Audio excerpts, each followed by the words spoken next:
You know, people jabber about politics all the time and never go to war.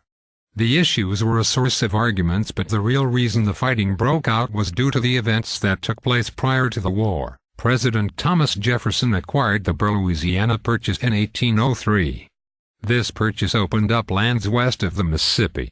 As people moved out west, people started arguing about whether or not we should have slaves in the West. The first fuss over slavery in the West happened in 1819 when Missouri applied for admission to the Union as a slave state. The admission of Missouri would upset the balance of power in the Senate, where at the time there were 11 free states and 11 slave states. Senator Henry Clay suggested that Missouri enter as a slave state and Maine could come in as a free state to keep the balance of power. Congress also drew an imaginary line across the Louisiana Purchase. North of the line would be free states, with the exception of Missouri, and south of the line would be slave state. In 1850, California applied for admission as a free state, and against balance of power in the Senate was threatened. The South did not want to give the North a majority in the Senate. Daniel Webster of Maine offered a solution to keep the Union together. The Compromise of 1850 had 4 parts. First, California entered as a free state. Secondly, in New Mexico and Utah, voters would decide the issue of slavery. Thirdly, slave trade was ended in Washington, D.C. Finally, a strict new fugitive slave law was passed. The Fugitive Slave Law of 1850 was argued over a lot. It required that all citizens were obligated to return runaway slaves. People who helped slaves escape would be jailed and fined.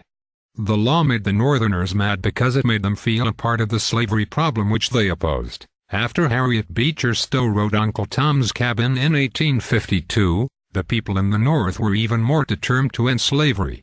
Slavery was not only a political problem but a moral one as well. Bleeding Kansas. More than 200 people died here when Senator Stephen Douglas made a proposal called the Kansas-Nebraska Act. This act made 2 different territories from one and let voters in each decide on the issue of slavery.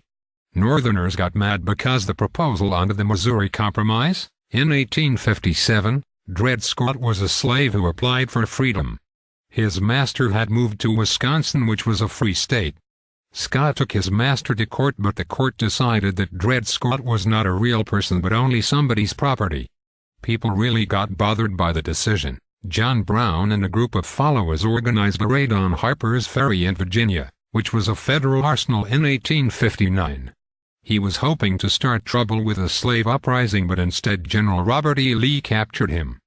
10 of his friends died in the uprising and John Brown was sentenced to death for treason. I was elected to the presidency in 1860. I was hesitant at first to end slavery, even though I thought it was wrong. I didn't want to pull the Union apart.